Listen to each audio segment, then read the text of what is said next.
in the Holy Quran we are told, Qul, tell them, Ya Ahl al-Kitab, O people of the book, O Jews and Christians, La taghlu fi dinikum. Do not go to extremes in your religion. Don't go to extremes. They are going to extremes. Jesus Christ was born miraculously. So one group of people, the Jews, they insinuate that he is the illegitimate son of Mary because he's got no father. One extreme. The Christian says because he's got no earthly father, his father is God. Another extreme. So Allah tells us to tell them, you're not doing the job. Allah is, you bacha the Quran, you're repeating it how many times? Ya Ahl al-Kitab, la taghlu fi dinikum, wa la taqulu ala Allah illa al-haq. And don't say anything about Allah except the truth. Innamal Masih, most certainly the Messiah, Isa ibn Maryam, Jesus the son of Mary, Rasulullah, is the messenger of Allah. Wa kalimatuhu, and a word proceeding from him, alqaha ila Maryam wa ruhum minhum, which he bestowed upon Mary, and a spirit proceeding from him. Fa'aminu billahi wa rasulihi, so believe in Allah and his messenger, Jesus Christ. What did Jesus say? And this is life eternal, that they should know thee, the only true God, and Jesus Christ whom thou hast sent. Do you believe that? If you don't, you're not a Muslim. We believe that there is but one Allah, and Hazrat Isa alayhi salam was his messenger.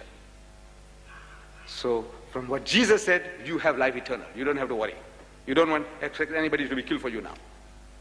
No qurbani required of Jesus or anybody else. No qurbani, no sacrifice. This is what he says, unless he's speaking with a tongue in his cheek. You know, tongue in his cheek means you say something but you mean something else. You don't expect Jesus Christ to do that, playing tricks upon his hearers, his listeners. And this is life eternal, that they should know thee, the only true God, and Jesus Christ whom thou hast sent. Next verse. Now, he looks up towards heaven, he says, I have glorified thee, telling Allah, I have glorified thee, I have praised you. On the earth, I have finished the work which thou gavest me to do. I have finished it. Job is done.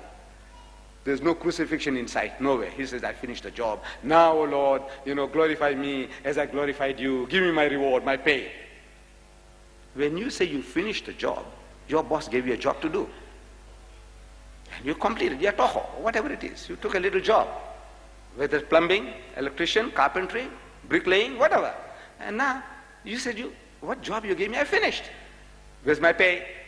I want my pay. So he's asking for his pay. Did he finish the job? He says he finished it. And what was the job? Glorifying God and telling them that he is a messenger of God. That's all. That's the mission. I want somebody to come and tell me that he didn't finish the job. I want somebody to tell me that Jesus was not speaking the truth. I want them to come forward and tell me. The man said, I finished the job, give me my pay. He's asking Allah for pay. As I glorified you, now you have me also glorified, praised. You tell me, no, he didn't finish it. I want to hear that.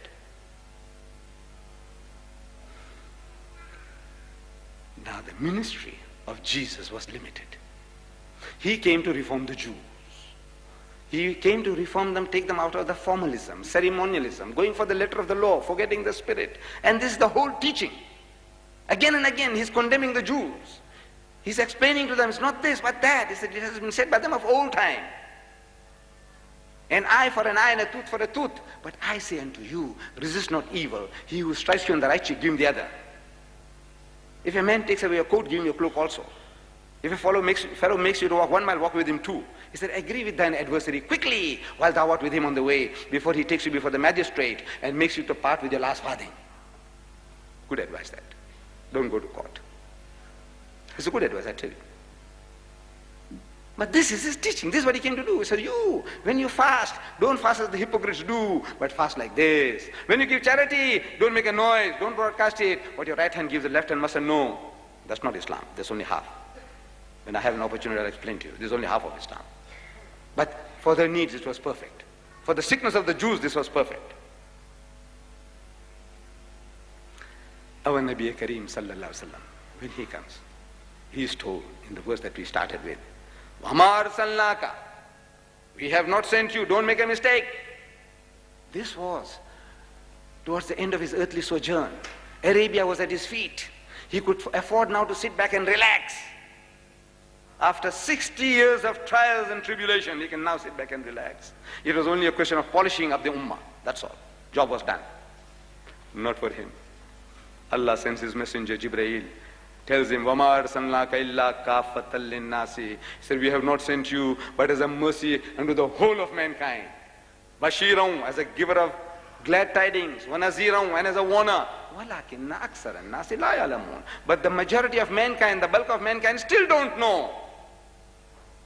As the Muslim Arab Urdu poet would say, वक्त फुर्सत है कहाँ, काम अभी बाकी है, नूर तौहीद का इत्माम अभी बाकी है. There is no time for leisure. There is work to be done.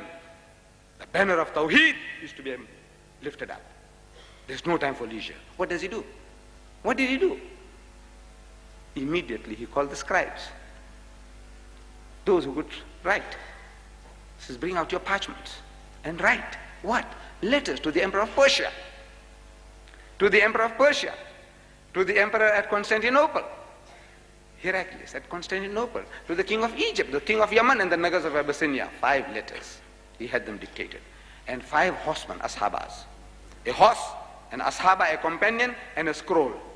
1,000 miles this way, 1,500 miles this way, 1,000 miles across the Red Sea, and on and on. 5 people, he sent them out in his lifetime. This is the example he set for us. This is the example he set for us. If he had our petrodollars, and if he had the printing machines that we have at our disposal, wouldn't he have flooded the world with the Quran, I ask you? One man, invaluable ashab. One horse, invaluable animal. One horse, one man, and one scroll. One scroll. I saw this scroll like this, brownish, like thin plywood. I saw it in the Topkapi Museum in Istanbul. It's almost falling to pieces. We can't read it because the writings are scratchy. You know, we are used to nice, bold hand, round hand writing, like this one of Yusuf Ali. You know, nice, bold handwriting. It's easy for us with the fatha, kasra, dhamma, you know, the vowel points. But the Arabs didn't write the vowel points. They understood their own language. They wrote without the vowels. Zabar, zer, pesh. You know, we say dhamma, fatha, kasra. They didn't write that. So it's hard for us to read. But side by side, they have got a transcript in ordinary Arabic, the Arabic that we read. And you can read, Bismillahir Rahmanir Rahim, in the name of Allah, most gracious, most merciful. From Muhammadur Rasulullah to Heraclius, the emperor at Constantinople. I invite you to the religion of God. Accept it and be benefited. Then another verse from the Quran, قُلْ يَا أَهْلَ الْكِتَابِ, say, O people of the book, O Jews and Christians, تَعَالَوْا, come. إِلَىٰ كَلِمَةٍ سَوَاءٍ بَيْنَنَا وَبَيْنَكُمْ, that we come to common terms as between us and you. أَنْ لَا نَعْبُدَ إِلَّا اللَّهِ, that we worship none but Allah. وَلَا نُشْرِكَ بِهِ شَيْئًا, and that we associate no partners with Him. وَلَا يَتَّخِذَ بَعْضُنَا بَعْضًا أَرْبَابًا مِّن دُونِ اللَّهِ, and that we do not take from among ourselves lords and patrons other than Allah. فَإِن تَوَلَّوْا, but if they turn back, فَقُلُوا شَهِدُوا بِأَنَّا مُسْلِمُونَ, tell them that we at least are Muslims. We have submitted our will to the will of God.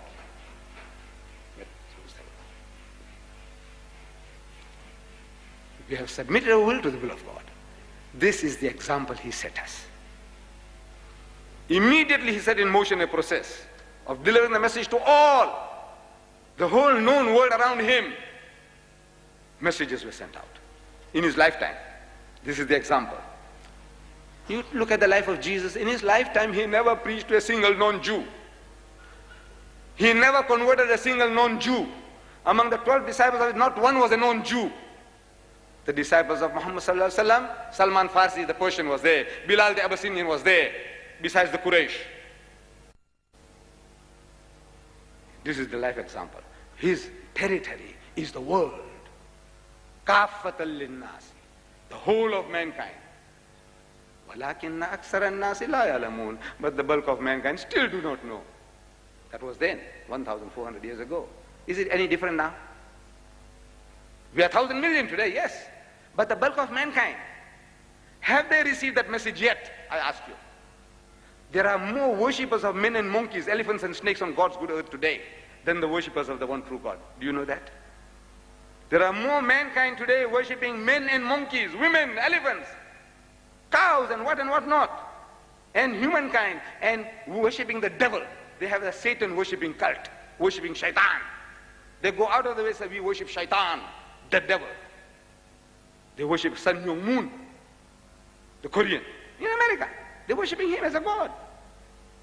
Guru Maharaj Ji, they're worshipping as a god. Swami Prabhupada of the Hare Krishna movement, they're worshipping as a god. Sai Baba, they're worshipping as a god. Today, after 1,400 years of Islam, the situation is no better. It's a shame on us. Wallah, it's a shame. Absolute disgrace. 1,400 years Allah is crying there. Say, walakin aksaran nasi la ya'lamun. We are uttering the words, walakin aksaran nasi la ya'lamun. But the bulk of mankind still don't know. But the bulk of mankind still don't know.